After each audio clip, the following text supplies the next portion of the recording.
Professor, qual a diferença entre opinião, uma análise e ação?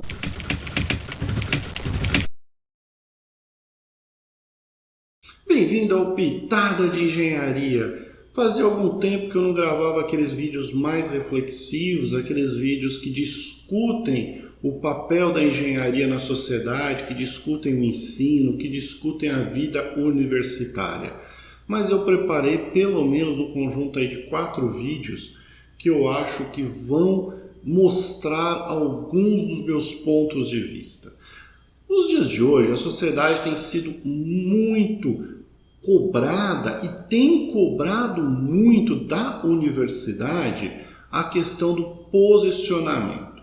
Então, uma parte da sociedade cobra da universidade um posicionamento mais incisivo, mais proativo, enquanto outra parte da sociedade cobra da universidade a isenção na opinião. Isso foi tópico, inclusive, de propostas de projetos de leis e tudo mais, que vocês devem imaginar que o Pitada de Engenharia não poderia ficar de fora. É claro que eu tenho que tomar muito cuidado. Por quê? Porque esse vídeo tem a pretensão de alcançar um público muito vasto. Aqueles que são meus alunos sabem que eu tenho a característica de sempre exprimir a minha opinião e sempre qualificar a minha opinião com algum tipo de análise. E não é raro eu eventualmente, contraposto a alguma análise de algum colega, a fatos, a motivos, a argumentos, eventualmente rever a minha opinião. Uma das que com certeza posso compartilhar com vocês em outra oportunidade é a questão do uso da nota do Enem para o ingresso na universidade. Rapidamente, não é o objetivo desse vídeo, mas eu tinha um preconceito em relação à nota do Enem. Eu achava que era uma nota que não qualificava e não selecionava adequadamente os alunos. Para minha surpresa, os dados empíricos, o que quer dizer os dados empíricos? Os alunos que ingressaram pelo Enem tinham na Universidade de Santa Catarina, nos cursos de engenharia, que é a minha área, a mesma nota média dos alunos que ingressavam pelo vestibular. Rigorosamente a mesma nota média. Não havia distinção nenhuma, nem no limite estatístico, que dirá, assim, o número era rigorosamente o mesmo entre os alunos que entravam pelo Enem e os alunos que ingressavam pelo vestibular. Isso me fez repensar a questão do uso do Enem. Mas no vídeo de hoje, então, como eu quero iniciar essa discussão? Eu quero pontuar algo que é fundamental. E parece que é uma das causas de tudo aquilo que a gente vem sofrendo nos dias de hoje em termos de debate, em termos de troca de ideias. Infelizmente, o nível de formação dos cidadãos brasileiros vem decaindo ano após ano. E aí, novamente, professor, você vai ver que o meu argumento ele tem que se pautar em informações. Essa minha informação é baseada, por enquanto, em 20 anos de docência. Mas, numa outra oportunidade, eu posso contextualizar esta minha fala com uma análise. Porque no vídeo de hoje eu quero começar do básico, do absolutamente básico.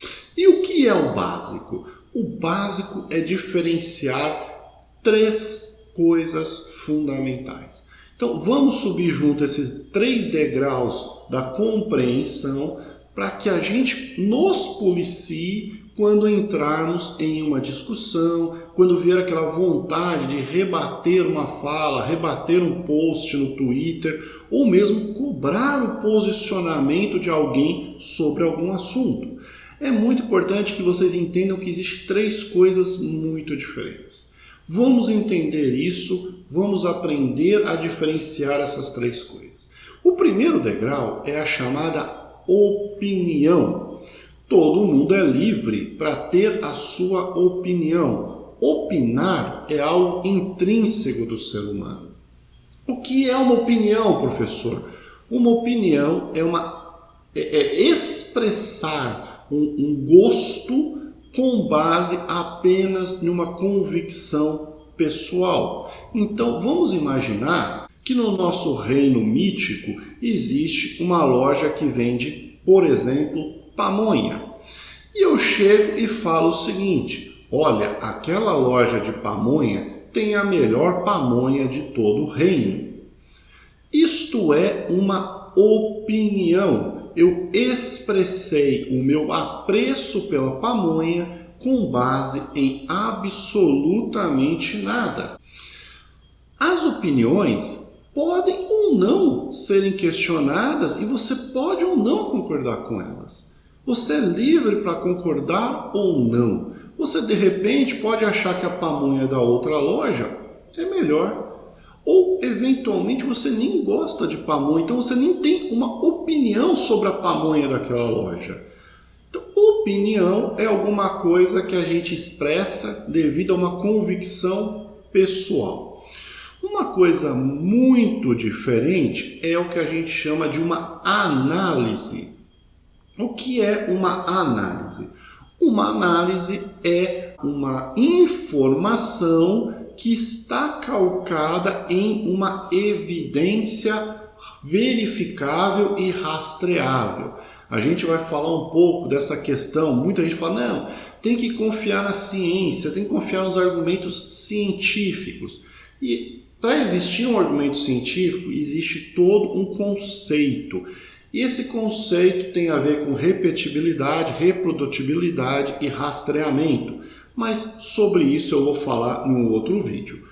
O importante é que você entenda que a análise ela tem que estar calcada em um argumento rastreável e verificável, repetível. O que eu quero dizer com isso? Bom, eu vou então não emitir uma opinião sobre a loja de pamonha. Eu vou fazer uma análise sobre a loja de pamonha. Eu chego e falo, nos últimos 12 meses, a loja de pamonha tal vendeu 3 vezes mais pamonha do que todas as outras lojas do reino. Logo, essa loja tem uma pamonha que é muito apreciada no reino. Ponto. Isto que eu fiz não é uma opinião. Eu não expressei um juízo com base no meu gosto ou no meu posicionamento. Isto é uma análise. Eu apresentei números e esses números me levam então a um posicionamento. Então você vai me falar, professor, toda análise emite uma certa opinião. Não é verdade. Porque nesse meu exemplo eu poderia falar o seguinte, olha só, nos últimos 12 meses essa loja vendeu 3 vezes mais pamonha do que todas as outras lojas do reino.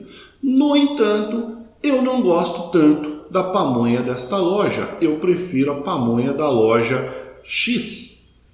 O que eu fiz aqui? Eu fiz uma análise e expressei uma opinião. Essa opinião não estava diretamente atrelada à minha análise. Então, análise é uma coisa, opinião é outra. É evidente que, eventualmente, a gente possa ter uma opinião calcada numa análise. E aí o debate começa a ficar um pouquinho mais ardiloso. Por quê? Porque nem sempre as pessoas expressam a opinião com base na análise correta. O que eu quero dizer com isso? Muita gente se defende dizendo que está emitindo não uma opinião, mas está fazendo uma análise, quando não é verdade. Neste meu exemplo, o fato da loja X vender 3 vezes mais pamonha que a loja Y não implica na constatação de que a pamonha da loja X é melhor do que a pamonha da loja Y. Professor, como não? É uma evidência. Mas vamos imaginar que a pamonha da loja X custe 30 centavos e a pamonha da loja Y custe 30 reais. É mais ou menos evidente e intuitivo que a pamonha da loja X vai vender mais. E não é porque ela é melhor. Então, quando eu faço a análise, a loja X vendeu 3 vezes mais pamonha do que qualquer outra loja, é uma análise que está correta. Quando eu completo com a opinião de que, bom, então todos concordam que é a melhor pamonha do reino, esta minha opinião não está atrelada à minha análise, porque é uma evidência circunstancial da minha opinião. Eu tenho outros fatores que não foram analisados. Então, continua sendo uma opinião. Não é porque antes da opinião veio um número que aquilo se torna uma análise. Porque pode ser que não haja relação entre o argumento e a opinião. E aí você vai me perguntar, professor, então a gente às vezes tem opiniões e às vezes tem análises. E algumas vezes a gente emite opiniões pautadas em análises. Até aqui eu entendi. Mas qual é o terceiro degrau? O terceiro degrau é alguma ação que vai modificar o fato que você está narrando, que você está analisando, que você está opinando. Eu posso opinar sobre a loja de pamonha. Isso não vai afetar a loja de pamonha. Agora, se eu chego aqui e falo, a loja de pamonha X tem a melhor pamonha do reino, então eu vou pegar o dinheiro do reino e vou financiar a abertura de mais lojas X. Bom, essa minha ação, ela é uma ação baseada na minha opinião.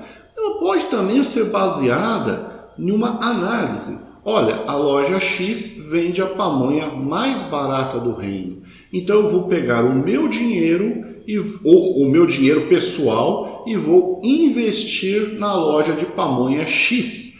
Isto também é uma ação. Mas perceba que são dois cenários diferentes. Em uma ação eu usei o meu dinheiro pessoal baseado em uma análise para realizar uma ação. Uma outra coisa diferente é eu usar o dinheiro do reino para realizar uma ação baseada na minha análise ou, pior ainda, na minha opinião. Estão entendendo? A mesma coisa pode ser uma análise que vai gerar uma ação que é uma ação não que vai, vamos dizer assim, a favor do meu objeto, mas pode ir contra o meu objeto. Então eu chego e falo o seguinte, olha, a loja de pamonha X do reino vende a pior pamonha da história das pamonhas. Então eu convoco todos os adoradores de pamonha a irem à loja X e picharem e quebrarem todo o estabelecimento, porque temos que defender a qualidade da nossa pamonha. Percebam que eu fiz um comando de ação baseado, inclusive, nem numa análise, mas numa opinião. Então, perceberam os 3 degraus? Uma coisa é opinião, um juízo de valor pessoal que eu faça sobre algo. Outra coisa é uma análise. É diante de um argumento verificável, rastreável, repetido e com rigor, eu faço uma afirmação, que pode ou não vir seguida de uma opinião. Tudo bem? Um terceiro degrau é quando eu proponho uma ação. Percebam, a universidade tem sido muito cobrada e questionada por opiniões.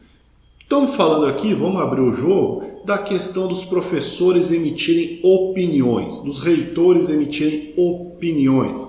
A gente tem que separar. Primeiro, aquilo que é opinião, de fato, e aqui eu vou talvez ser criticado, mas eu tenho que esperança que a pessoa não pegue esse recorte do vídeo para me difamar, ok? Então, eu tenho que concordar com o seguinte: deve-se evitar ao máximo a emissão de opinião. Por que isso? Porque professores, cientistas, engenheiros, médicos não devem emitir opinião e não devem ensinar, seja pelo exemplo, seja pela prática, seja pela teoria, os alunos a emitirem opiniões. Porque a opinião é o último recurso do engenheiro. Professor, você acha que a proa tem que ser reta ou a popa tem que ser reta ou tem que ser cruiser? Se eu não tenho nenhuma análise, eu posso emitir uma opinião. Eu acho que a popa desse barco solar aqui da equipe de competição tem que ser cruiser. Você acha isso com base em quê? É a minha opinião. Né? Eu tenho a minha experiência de vida, mas eu não tenho como expor uma análise nesse sentido. É um recurso válido? É, mas é o último recurso do professor e do engenheiro. Então, por exemplo, quando o aluno nos pergunta, vamos colocar até no contexto geral, tal abordagem didática é boa? Eu posso ter uma opinião. Ou eu posso mostrar alguma análise a respeito do fato para que o aluno construa a sua opinião. Entenderam isso? Então, de fato, professores, médicos, reitores, engenheiros, cientistas devem evitar emitir opinião. Não por uma questão de, vamos dizer assim, de coibição do pensamento. Pelo contrário, justamente para reforçar a formação correta dos alunos. Agora, o professor, o cientista, o médico e o engenheiro deve não só ser livre, como deve ser altamente incentivado a realizar constantes análises de todo e qualquer problema da empresa e da sociedade. É evidente que existe hora, momento e forma e linguagem para fazer esse tipo de manifestação, mas a análise é o exercício basilar, é o exercício fundamental da construção do pensamento. É mostrando aos alunos análises que nós ensinamos eles a fazerem análises e a partir dessas análises emitirem opiniões e, eventualmente, ações acerca do problema e do fenômeno. Tudo bem? Me acompanhou? Entendeu a diferença entre uma opinião, uma análise e uma ação ou uma ordem de ação? Numa próxima oportunidade, eu vou começar a tocar então no assunto que realmente é polêmico, que é a questão da censura, da coibição e da punição em relação a essa atividade que é, no fundo, a gênese. Muita gente fala, não, o professor tem que ensinar o aluno. Ensinar o que ao aluno? Ensinar que 2 mais 2 é 4? Que 4 mais 4 é 8? Que 2048 mais 2048 é 4096, ensinar o nome dos rios no Brasil. Esse tipo de informação hoje, no mundo de hoje, ela está bombardeada na internet. É impossível, eu desafio qualquer professor a dizer, não, eu detenho mais informação do que o aluno pode alcançar por conta própria. Eu duvido. É impossível que isso aconteça. Então, qual é o papel do professor hoje? É ensinar a análise, a reflexão, o pensamento, a crítica. É ensinar como obter informações, avaliar a qualidade daquela informação, com base na análise, criar uma opinião, com base na opinião, eventualmente propor uma ação e, com base no resultado da ação, realimentar o seu processo e a sua formação como engenheiro, como médico, como cientista e até como professor. Vamos falar sobre isso em uma outra oportunidade. Obrigado por ficar comigo até agora. Muito assunto interessante para esse ano. Um forte abraço, pessoal!